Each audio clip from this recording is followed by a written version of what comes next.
Palavra da Verdade, com Hernandes Dias Lopes. Então abra comigo a sua Bíblia, por favor, no primeiro livro de Samuel, capítulo 17. 1 Samuel 17. Este é um texto muito conhecido de todos, é o texto da batalha do exército de Israel contra o exército filisteu e da vitória de Davi sobre o gigante Golias. Em virtude disso, eu vou ler apenas os versos 45, parte do 46 e o 47, como síntese desta passagem, mas peço que vocês mantenham a Bíblia aberta no texto lido, porque queremos considerar todo o texto. Verso 45 diz assim: Davi, porém, disse ao filisteu: Tu vens contra mim com espada e com lança e com escudo. Eu, porém, vou contra ti em nome do Senhor dos Exércitos, o Deus dos exércitos de Israel, a quem tens afrontado. Hoje mesmo o Senhor te entregará nas minhas mãos. Parte final do verso. E toda a terra saberá que há Deus em Israel. Saberá toda esta multidão que o Senhor salva, não com espada, nem com lança, porque do Senhor é a guerra, e Ele vos entregará nas nossas mãos. Amém. Bom, eu preciso lhe dizer nesta noite que os gigantes existem, e eles são muitos, e eles são atrevidos, e eles se postam no nosso caminho para nos assustar, para nos aterrorizar, para nos intimidar. Gigante é tudo aquilo que parece ser maior do que você. Gigante é tudo aquilo que intimida você. Há gigantes que estão dentro de nós, há gigantes que estão fora de nós. Há gigantes irreais e há gigantes reais. Há gigantes que nós os criamos no laboratório do medo, e eles se levantam como fantasmas para nos assustarem. Quais são os seus gigantes? Um gigante pode ser uma circunstância, pode ser uma doença, pode ser um relacionamento, pode ser um trauma, uma ferida aberta, um abuso sofrido na infância, pode ser um divórcio doloroso, um luto amargo, pode ser um prejuízo financeiro, pode ser um vício, pode ser um pecado que tenazmente assedia você. Eu não sei quais são os seus gigantes, mas quero lhe dizer que nesta noite Deus não nos chamou para medir a altura dos gigantes, nem para temer os gigantes, nem para fugir deles. Nesta noite Deus nos chama para vencer os nossos gigantes. Os vencedores de gigantes não nascem, eles são feitos. Já dizia Thomas Alva Edison que as nossas vitórias são construídas por 90%, por 10% de inspiração e 90% de transpiração. Ele mesmo enfrentou um gigante quando era criança. A escola onde ele estudava o devolveu, por achar que ele não tinha capacidade de acompanhar os seus colegas. E ao chegar em casa, perguntou para sua mãe: por que a escola me devolveu? A mãe lhe disse: é porque você é inteligente demais. Seus coleguinhas não conseguem acompanhar o seu raciocínio. Eu vou investir em você. E ele se tornou o maior cientista de todos os tempos. Nunca ninguém jamais registrou tantas patentes como Thomas Alva Edison. Uma das suas descobertas foi a lâmpada elétrica. Muitas pessoas superaram seus gigantes.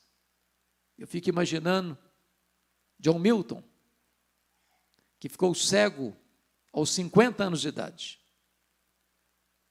Parecia uma tragédia. Mas depois de completamente cego, ele escreveu o grande clássico Paraíso Perdido. Eu fico imaginando a situação de Ludwig van Beethoven,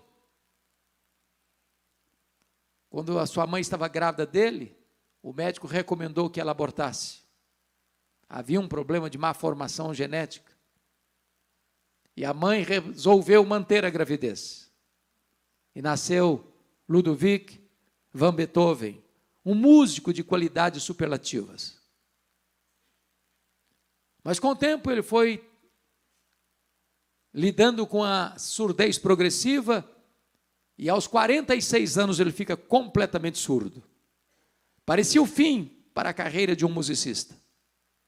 Mas depois de completamente surdo, ele compôs as suas sinfonias mais excelentes.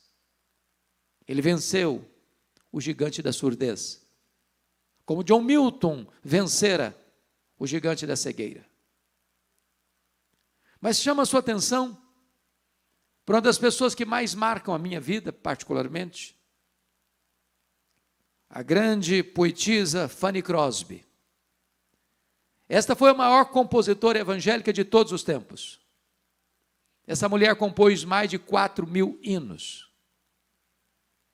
Essa mulher sabia praticamente o Novo Testamento de cor.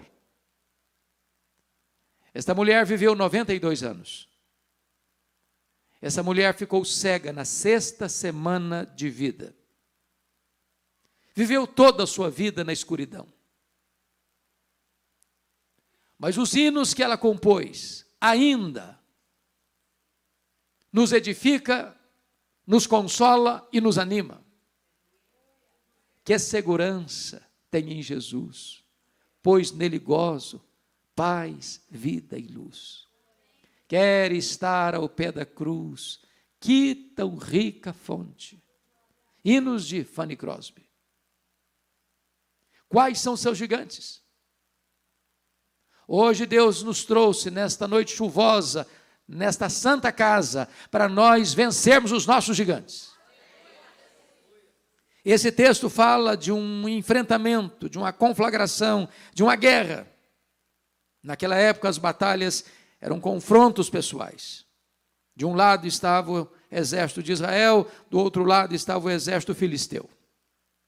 E na hora do aceso da batalha, diz a Bíblia, que levanta do lado dos filisteus um duelista, um gigante, com mais de 3 metros de altura,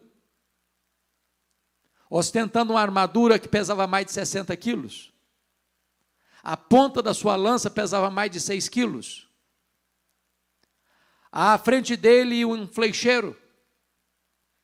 E esse gigante se levanta acintosamente e afronta os soldados de Israel, dizendo: não é necessário lutar, dê-me um homem para lutar comigo. Se ele me vencer, nós serviremos vocês. Se eu vencer, vocês nos servirão. E diz a Bíblia que esse gigante aparece 40 dias, 2 vezes por dia, afrontando os soldados de Saul. E todos acovardados fogem com as pernas bambas de medo. É nesse ínterim que chega nesse acampamento de guerra o jovem Davi, na hora da debandada geral. E ele quer saber o que está acontecendo. E contam para ele: tem um gigante, que é imbatível, que ninguém tem coragem de enfrentá-lo. Ele está humilhando a nação de Israel. É impossível vencê-lo. Todos estamos aqui acovardados e fugindo.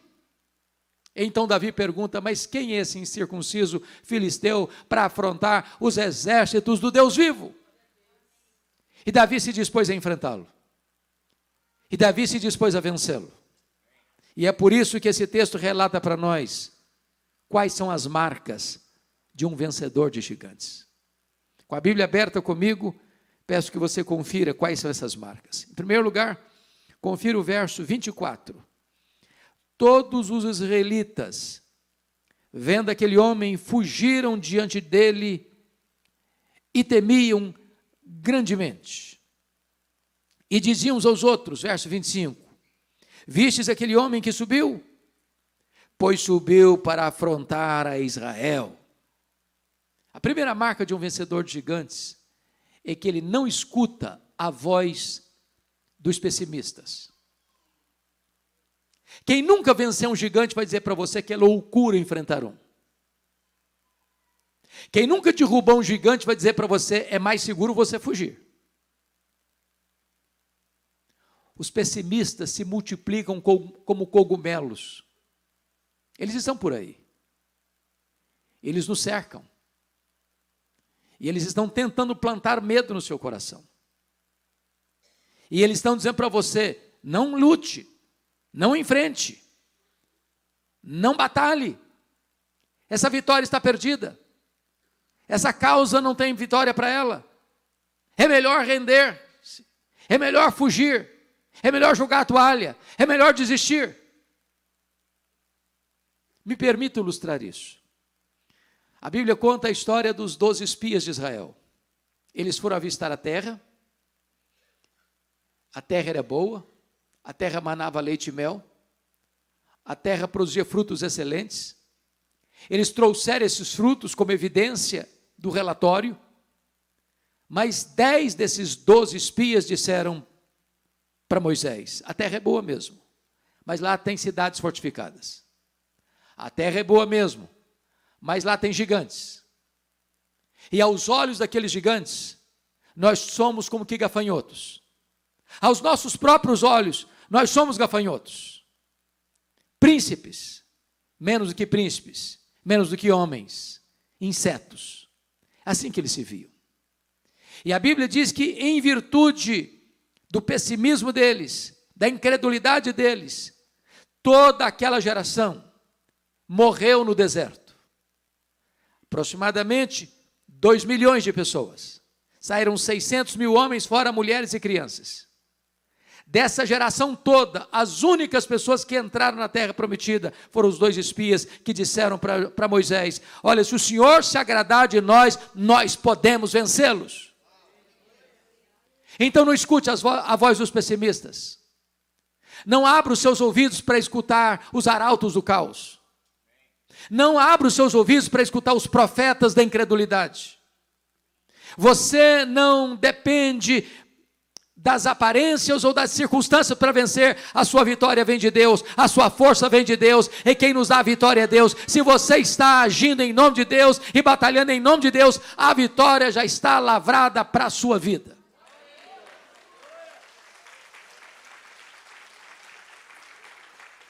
Mas há uma segunda lição nesse texto. Quais são as marcas de um vencedor de gigantes? Confira comigo os versos 14 a 16. Davi era o mais moço, só os 3 maiores seguiram Saul. Davi, porém, ia a Saul e voltava para apacentar as ovelhas de seu pai em Belém. Chegava-se, pois, o filisteu pela manhã e à tarde e apresentou-se por 40 dias. A segunda marca de um vencedor de gigantes é que não fica olhando para as dificuldades do ontem, mas olha para as oportunidades do hoje. Vamos entender isso. Quando Abner, comandante do exército de Saul, foi à casa de Jessé para alistar seus filhos para a guerra, e isso era um grande privilégio, ele alistou apenas os 3 mais velhos. Davi era o caçula. Davi não foi lembrado. Davi não foi procurado. Davi não foi alistado. Talvez Abner pensasse, ele não tem cancha para ser soldado. Ele não tem idade para ser soldado. Ele não tem capacidade para ser soldado. E aqui tem um ponto para mim da mais alta importância. Porque o único homem que, na família de Jessé, que foi preterido, diríamos nós, o caçula, era o único homem que tinha coragem de enfrentar o gigante. Há muitas pessoas, e eu na minha jornada de pastorado, tenho escutado tantas palavras assim: ah, pastor, eu não tive privilégios e oportunidades na vida. Eu não nasci numa família aquinhoada. Eu não tive a oportunidade de estudar numa boa escola particular. Eu não tive a chance de fazer uma faculdade. Eu sofro as consequências dos problemas do passado. E tem muita gente que passa a vida lamentando, reclamando, murmurando, olhando para as dificuldades do ontem, sem olhar para as oportunidades do hoje. Se você ler as biografias e olhar para a história das pessoas, você verá que os maiores vencedores na vida não nasceram em berço de ouro, mas cresceram na urdidura da luta, tonificando as musculaturas da alma no campo aceso de batalha. Pare de ficar lamentando as dificuldades do passado.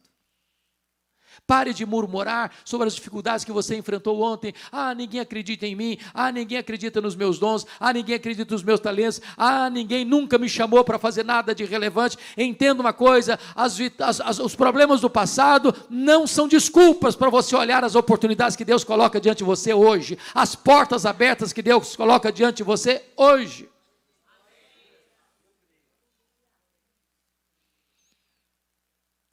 Eu gosto muito de biografia. E uma das biografias que mais me impactam aqui no Brasil é de um homem que nasceu no interior de Minas Gerais. Seu pai era um caixeiro viajante, a sua mãe era uma professora pública.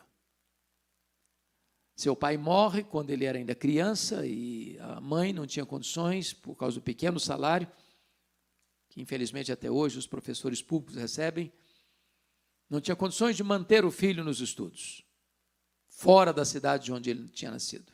E então esse jovem sai de casa, vai para Belo Horizonte, pelo seu empenho, esforço, dedicação, passa num curso de medicina, e foi um estudante tão pobre que durante o seu período de estudo, a sua cadeira era um caixote de tomates. Ele termina o curso, vai para a Europa, ganha bolsa, estuda na França, na Alemanha, retorna de lá, entra na política, consegue consagradoras vitórias no seu estado, mas exatamente em 1956, este homem vai ser eleito presidente da República Federativa do Brasil.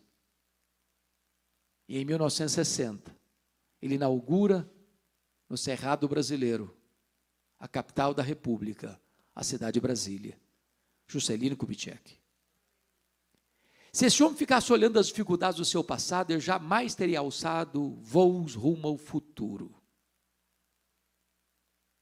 Eu quero encorajar você a não ficar olhando pelas lentes do retrovisor, mas subir nos ombros dos gigantes e ter a visão do farol alto. Olhar para frente. Olhar para aquilo que Deus pode fazer na sua vida. Não importa a sua idade. Deus chamou Abraão com 75 anos. Deus pode pegar você na idade que você tem, seja você idoso, seja você um adolescente, e levantar você para fazer diferença na nossa geração. Então não fique olhando para as dificuldades que você já teve, olhe para as oportunidades que Deus está colocando diante de você agora. Quais são as marcas de um vencedor de gigantes? Em terceiro lugar, confira comigo, por favor, os versos 28 a 30. Ouvindo Eliabe, seu irmão mais velho, falar àqueles homens, acendeu-se-lhe a ira contra Davi e disse: por que desceste aqui? E a quem deixaste aquelas poucas ovelhas no deserto? Bem conheço a tua presunção e a tua maldade, desceste apenas para ver a peleja. Respondeu Davi: que fiz eu agora? Fiz somente uma pergunta. Desviou-se dele para outro e falou a mesma coisa. Terceiro lugar, um vencedor de gigantes é aquele que lida sábia e vitoriosamente com seus críticos. Meus irmãos, eu nunca vi ninguém fazendo algo relevante no reino de Deus sem enfrentar críticas. Agora, há críticas e críticas. Há críticas que vêm para destruir você. Elas não têm nenhuma intenção de ajudar você. Elas querem jogar você no chão. Há críticas, entretanto, que são positivas. E nós devemos ter sabedoria para recebê-las. É alguém que nos ama, e que nos confronta, que nos aconselha, que nos aponta o caminho. Agora, essa crítica negativa, ela dói, e dói muito. Agora, eu vou lhe dizer quando essa crítica dói mais. Em primeiro lugar, ela dói mais quando ela vem daqueles que deveriam estar do nosso lado e estão contra nós. Quem está criticando Davi aqui é o seu irmão mais velho. Tem gente, irmãos, que joga contra o patrimônio. Tem gente que faz gol contra. Tem gente que torce contra. Tem gente que chora quando você se alegra e tem gente que se alegra quando você chora. Esse tipo de crítico machuca o coração. Em segundo lugar, sabe quando a crítica dói mais? É quando ela vem daqueles que nos conhecem há muito tempo. Se você perceber, o Eliabe é o irmão mais velho, o Davi é o irmão caçula, e então Eliabe, eram vários irmãos, Eliabe viu Davi crescer, Eliabe conhecia Davi, o caráter de Davi, e apesar de conhecer as virtudes de Davi, critica Davi. É triste quando a crítica vem de alguém que convive com você. Nas palavras lá de Jesus, é o amigo que volta contra você o calcanhar. Quando um estranho critica você, você sofre 10 segundos. Fala um palavrão no trânsito para você, faz um gesto indecoroso para você, você fica chateado até dobrar a esquina. Você não sabe quem é a pessoa. Mas quando alguém da sua casa, da sua família, ou da sua igreja, critica você, isso machuca você. Terceiro, quando a crítica dói mais? A crítica dói mais quando ela vem empacotada em destempero emocional. Veja o verso 28, que está escrito o seguinte, olha bem comigo, acendeu-se-lhe a ira contra Davi. Ué, mas o que o Davi fez para ele ir aperteirado? Nada. Mas por que o Eliabe está irado com Davi? Eliabe está irado com Davi porque não suporta a ideia de que Davi, porventura, venha vencer o gigante e ser aplaudido, e esses aplausos não serem para ele. Irmãos, a psicologia humana prova algo muito triste acerca da nossa natureza humana. Nós temos mais facilidade de chorar com os que choram do que nos alegrarmos com os que se alegram. Eu estava lendo, pastores, esta semana, estudando Eclesiastes. Vá rapidinho comigo lá em Eclesiastes, depois não saia aqui do texto não, que eu preciso que você volte para ele. Vá comigo só um pouquinho lá em Eclesiastes 4:4. E eu fiquei impressionado com o que está escrito aqui.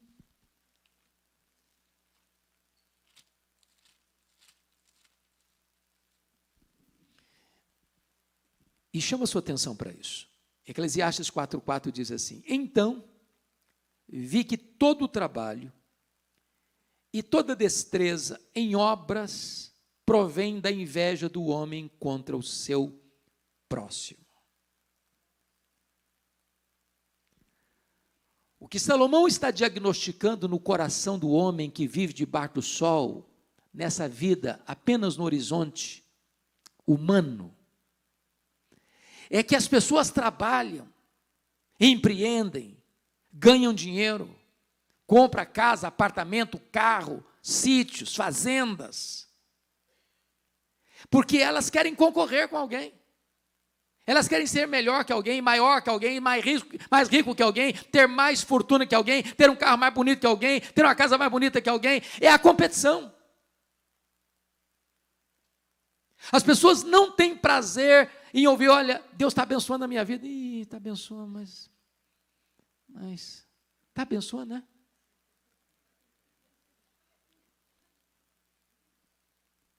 O Eliabe está aborrecido com Davi. Porque não tolera que outra pessoa receba os louros da vitória, que não ele mesmo. Meu irmão, em nome de Jesus, alegre-se com a vitória do seu irmão. Celebre com o seu irmão, alegre-se com ele. Quarto lugar, sabe quando a crítica dói mais? A crítica dói mais quando ela é contínua. Olha o que o Davi perguntou para o irmão dele no verso 29. Que fiz eu agora? Eu só fiz uma pergunta. O que está por trás disso aqui? Ele está dizendo, trocando em miúdos, o Eliabe, quando você vai largar do meu pé? Até que dia você vai ficar me criticando? Até quando? Porque tem gente, irmãos, que tem um prazer mórbido de criticar. Tem hora que eu fico pensando que tem gente que tem um ministério na igreja, sabia? Ministério da crítica. Você faz tudo certinho, não vem um elogio. Primeira coisa que ele não gosta, vem a crítica. Deixa eu lhe dizer algo. É um engano você pensar que você vai melhorar o outro criticando o outro. Um elogio vale mais do que 1000 críticas. Encoraje, em vez de criticar. Mas sabe quando a crítica dói mais ainda? A crítica dói mais ainda quando o crítico tem a síndrome de Deus. Porque o crítico ele não critica só as suas ações e as suas palavras. O crítico critica até as suas intenções. Só Deus conhece as suas intenções. Mas o crítico parece que conhece. Olha o que o Eliabe falou do Davi no verso 28. Parte final do versículo. Bem conheço a tua presunção e a tua maldade. Desceste apenas para ver a peleja. Bom, ele está fazendo um juízo de valor. Ele está interpretando o subjetivo de Davi. A grande pergunta é, o Eliabe tem razão, Davi está ali porque ele é de fato alguém presunçoso e maldoso? Essa é a motivação de Davi estar nesse lugar? E a resposta é um sonoro não. Por que não? Vamos entender. Se você der uma olhadinha no capítulo anterior, no capítulo 16, aconteceu um fato muito importante na família do Jessé. O profeta Samuel foi na casa do Jessé, por ordem de Deus, para ungir um dos filhos de Jessé, rei de Israel, em lugar do Saul. Aí lá vai o profeta. Quando chega na casa do Jessé, quem ele vê? O Eliabe, o primogênito, cara bonitão, capa de revista. E o profeta concluiu, está aí o ungido do Senhor. Aí Deus disse para o profeta, vai devagar, profeta. Vai devagar, isso é um guarda-roupa. Está oco por dentro. Tem nada. Só tem verniz. Todos os outros filhos, os 7 filhos, passaram diante do profeta, não é esse, não é esse, não é esse, não é esse, não é esse. Acabou? Não, tem um, mas é o caçula. Está lá em Belém cuidando de ovelha. E o profeta disse, nós não vamos nos assentar à mesa enquanto ele não chegar. Aí lá vem o Davi esbaforido, cheirando ovelha. E o Senhor disse, esse aí, pode botar o azeite na cabeça dele. Agora preste atenção. Eu acho que aquilo amargurou o coração do Eliabe. O Davi furou a fila. Agora vamos pegar outra cena. Capítulo 17. O Davi já está ungido rei de Israel. É rei de direito, só não é rei de fato ainda. Só não assumiu o trono ainda, mas é rei. Na decisão de Deus, no decreto de Deus, ele é rei. Aí o pai dele chama o Davi e falou, meu filho, vem cá. Vai lá no acampamento de guerra, leve esses pães e esses queijos para os seus irmãos. Davi podia dizer assim para o pai: ô pai, o senhor não está entendendo. Acho que o senhor não entendeu bem o que aconteceu aqui em casa. O senhor não sabe que eu sou o futuro rei de Israel? Aliás, já sou rei. O senhor me perdoe, mas eu não vou exercer esse papel de office boy. Como é que fica a minha reputação?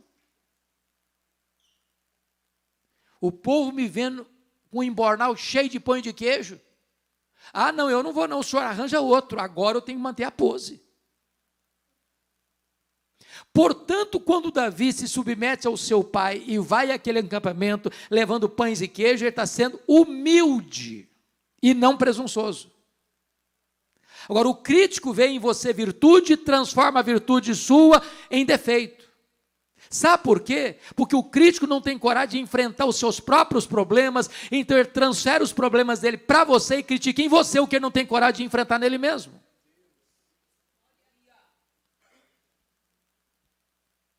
Quando é que a crítica dói mais? Finalmente, sabe quando a crítica dói mais?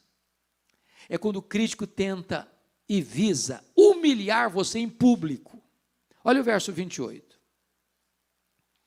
Olha a pergunta que o Eliabe fez para o Davi. Por que desceste aqui? E a quem deixaste aquelas poucas ovelhas no deserto? Sabe o que ele está fazendo diante dos soldados de Saul com Davi? Falou: menino, vê se enxerga. Recolha-se a sua insignificância. Você não passa de um pastor de poucas ovelhas no deserto e vai aqui querer dar uma de valentão, querendo enfrentar um gigante que um exército inteiro está fugindo dele. Quem é você, rapaz? O que ele está fazendo? Tentando humilhar Davi em público. Colocar o moral de Davi no chão. Agora, o que você vai fazer quando os críticos tentam destruir você ou acabar com você em público? Meus irmãos, nós pastores já vimos certamente muita gente adoecer por causa disso. O que fazer? Davi nos ensina o que fazer. Olha comigo, por favor, o versículo de número 30. Desviou-se dele para outro. Se você escutar os seus críticos, eu vou lhe dizer, você perde a alegria, perde a paz, perde o sono, perde o apetite, perde a saúde, perde o foco, perde a guerra. Deus chamou você para vencer os seus gigantes e não para se dobrar diante dos seus críticos. Marcas de um vencedor de gigantes. Em quarto lugar, olha aí comigo os versos 38 a 40. Saul vestiu Davi da sua armadura e lhe pôs sobre a cabeça um capacete de bronze e o vestiu de uma couraça. Davi cingiu a espada sobre a armadura, experimentou andar, pois jamais havia usado. Então disse Davi a Saul: não posso andar com isso, porque nunca o usei. E Davi tirou aquilo de sobre si, tomou o seu cajado na mão, escolheu para si 5 pedras lisas do ribeiro e as pôs num alforje de pastor, que trazia saber no surrão, e lançando mão da sua funda, foi-se chegando ao filisteu. Quarto princípio, quarta marca de um vencedor de gigantes. Um vencedor de gigantes é especialista no que faz. Vamos entender isso aqui. Tem hora que eu leio esse texto, dou risada, sozinho. Porque o texto é hilário. Quando você lê a Bíblia, você percebe que Saul era o cara mais alto de Israel. Era manequim 76. Davi era manequim 42. A hora que botou toda aquela armadura do Saul no Davi, sobrou armadura. Aquilo era um empecilho, era uma tralha. Ele nem sequer conseguiu andar, quanto mais correr ou lutar com a armadura. Ele nunca tinha pegado uma espada na mão. Ele arrancou tudo aquilo dele, jogou fora, disse: tira isso de mim, eu nunca usei, não sei usar, quer isso não. Aí correu lá no ribeiro. E até hoje, quando você visita esse local, tem pedras assim, redondinhas, dá até vontade de você jogar umas também. Botou 5 no embornal dele. pegou a funda e correu na direção do gigante, dizendo o seguinte: olha, com esse negócio aqui, eu sou doutor. Disso aqui eu entendo. Nisso aqui eu sou especialista.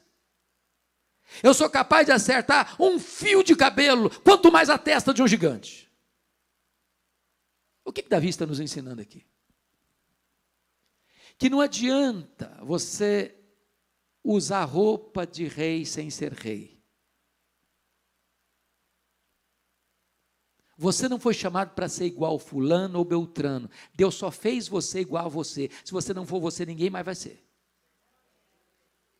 Deus vai usar você, com as suas habilidades, com o seu potencial, com a sua capacidade. Agora, preste atenção nisso. Você precisa se especializar no que Deus chamou você para fazer. E eu não estou só falando da questão da fé, não. Estou falando no aspecto geral da vida. Deixa eu ilustrar isso. O mundo hoje, vocês sabem, não é mais o mundo dos generalistas. Não é mais. Todos nós aqui já ouvimos falar e já sabemos disso, por exemplo, do médico que era um médico da família. Médico do vovô, da vovó, do papai, da mamãe, do filho, da filha, do neto, da neta. O médico que atende do alto da cabeça à planta dos pés. Hoje, se a dor é do lado direito, é um médico. Se a dor é do lado esquerdo, é outro médico. Se a dor de dente é de um jeito, é um dentista. Se a dor de dente é do outro jeito, é outro dentista. Então, não importa o que você faz, faça com excelência. Se você faz salgadinho para fora para vender, faça o melhor salgadinho da cidade. Se você é comerciante, seja o melhor comerciante da cidade.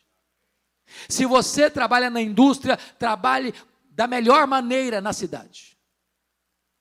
Agora, se você é crente, não seja crente meia boca, não. Seja crente de verdade.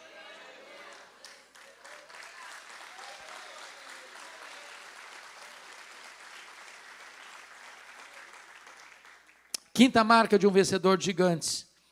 Verso 45 a 47, nós não vamos ler porque lemos no começo.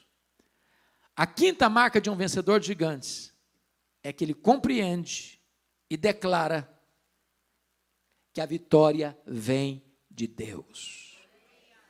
Do Senhor é a guerra. E está escrito aí no verso 46, finalmente. O Senhor, parte A do versículo, hoje mesmo o Senhor te entregará nas minhas mãos, e toda a terra saberá que há Deus em Israel. Porque o Senhor salva, não com espada, não com lança, porque do Senhor a guerra, e Ele vos entregará nas nossas mãos. E entendamos isso, irmãos, é tão importante. Tem muita gente que diz, não, se a vitória é do Senhor, se do Senhor é a guerra, então vou cruzar os braços, deixa a coisa acontecer.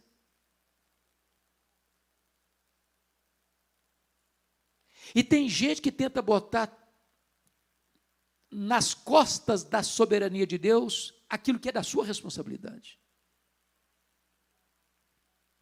Quando Jesus chegou na boca do túmulo de Lázaro, ele disse, tirai a pedra. Tirar a pedra as pessoas podiam fazer. Agora, ele ia fazer o que só ele podia fazer, dizer para o Lázaro, sai para fora.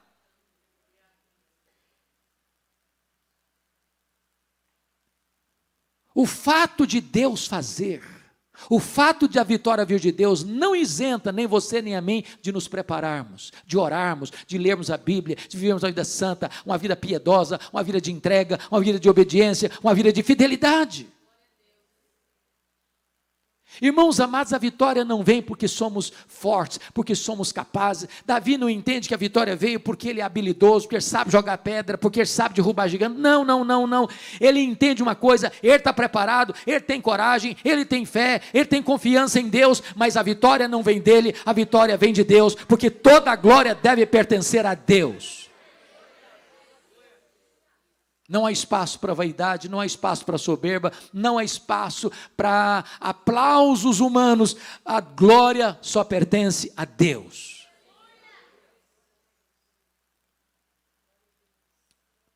Quinta marca, penúltima marca de um vencedor de gigantes. Versículo 48, confira aí comigo. Sucedeu que, dispondo-se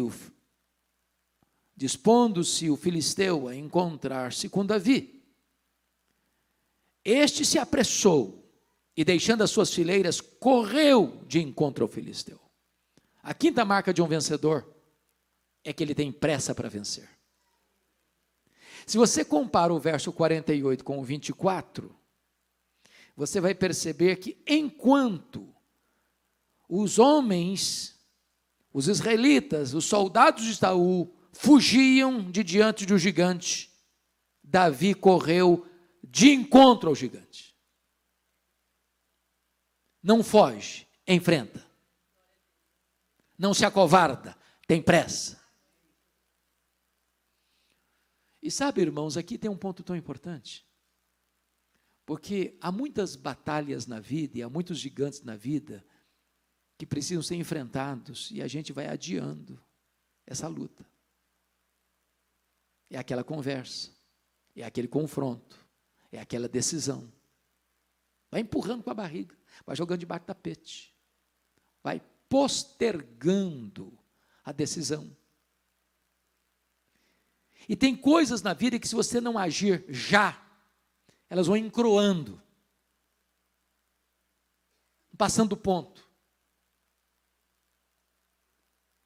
Então eu quero hoje perguntar a você, quais decisões você está adiando e que você precisa tomar com urgência?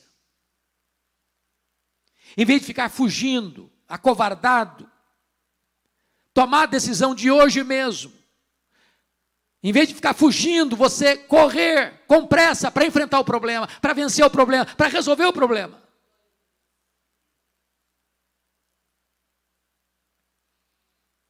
Há um ditado popular aqui no Brasil que diz que é melhor você ficar meia hora vermelho que passar a vida inteira amarelo. Trocando em miúdos. Lide com o problema, enfrente o problema, encare o problema, resolva o problema. Tenha pressa para resolvê-lo. Os soldados de Saul já estão fugindo há 40 dias, 2 vezes por dia. Davi aparece e tem pressa para vencer. Mas finalmente, em último lugar, sétimo e último lugar, olha comigo o verso 52 a 54. Então os homens de Israel e Judá se levantaram e jubilaram e perseguiram os filisteus até Gate, até as portas de Ecrom. E caíram filisteus feridos pelo caminho de Saarim até Gate, até Ecrom. Então voltaram os filhos de Israel de perseguirem os filisteus e lhe despojaram os acampamentos. Tomou Davi a cabeça do filisteu e a trouxe a Jerusalém, porém as armas dele pô-las Davi na sua tenda. A sétima marca de um vencedor é que ele encoraja outros a vencerem. A Bíblia diz que quando Golias vem com todas as afrontas, zombando e escarnecendo de Davi, Davi corre na direção dele e não gasta 5 pedras, foi a primeira. Cravou-a na testa do gigante, encontrando um flanco aberto na sua fronte, e ele caiu. E Davi pegou a própria espada do gigante, cortou-lhe a cabeça. Quando os soldados acovardados de Israel viram a cena, cobraram ânimo e entraram na luta e tiveram uma consagradora vitória. E os filisteus uma acachapante derrota. Um vencedor encoraja outros a vencerem. Talvez a luta é carreira solo, mas a celebração é um grande coral. Talvez você olhe na igreja, os bancos, e você se lembre de alguém que já esteve aqui, e não sei por que razão não está mais aqui. A Covid, ou um problema pessoal, ou familiar, não sabemos. E às vezes a gente quer botar toda a responsabilidade nas costas do pastor, ou dos obreiros. E Deus está chamando você para dar uma olhada. Dizer, meu Deus, eu quero ser o encorajador. É o telefonema que você precisa dar. É a visita que você precisa fazer.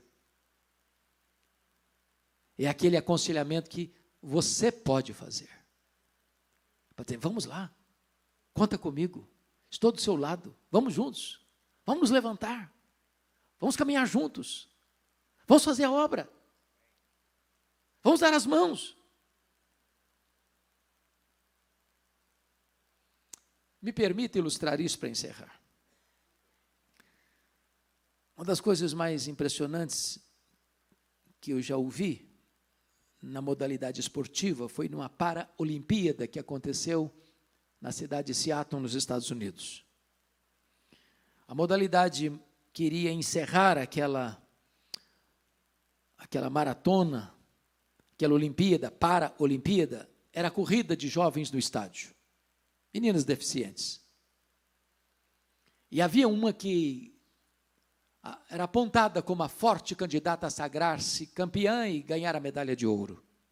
O estádio lotado, a multidão aplaudindo, e elas entraram na pista. Ao sinal da largada, elas começaram a correr, e a candidata à medalha de ouro caminhou à frente, corria, ganhando mais espaço, com clara evidência de que ela seria campeã e ganharia a medalha de ouro. A multidão está aplaudindo. Quando de repente, esta moça tropeça e cai. Um suspense na multidão, mas de repente, a multidão redireciona seus aplausos e começa a aplaudir a que vinha em seguida para que ela pudesse ganhar e assim conquistar a medalha de ouro. Mas para surpresa da multidão ali presente, a que vinha em seguida parou, estendeu a mão para aquela que estava no chão e a levantou. As retardatárias chegaram e, quebrando o protocolo da Paralimpíada, todas as jovens atletas deram as mãos e juntas correram para a reta de chegada.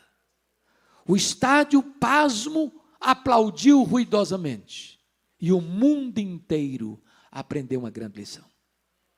As vitórias mais expressivas que temos na vida são aquelas que nós compartilhamos com outras pessoas. Não basta só você vencer, é preciso que você ajude outras pessoas também a vencerem. Davi foi um vencedor, mas Davi foi um homem, como você e eu, com as nossas fraquezas. Mas o filho de Davi,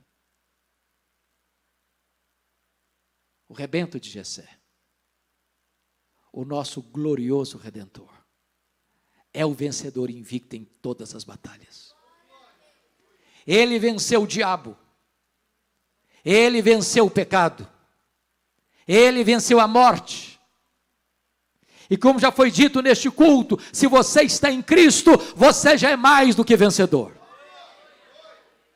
Já somos mais do que vencedores. Porque o nosso capitão, o comandante do exército de Deus, vai à nossa frente e ele conquistou para nós eterna vitória na cruz do Calvário. Que o Senhor nos abençoe. Amém.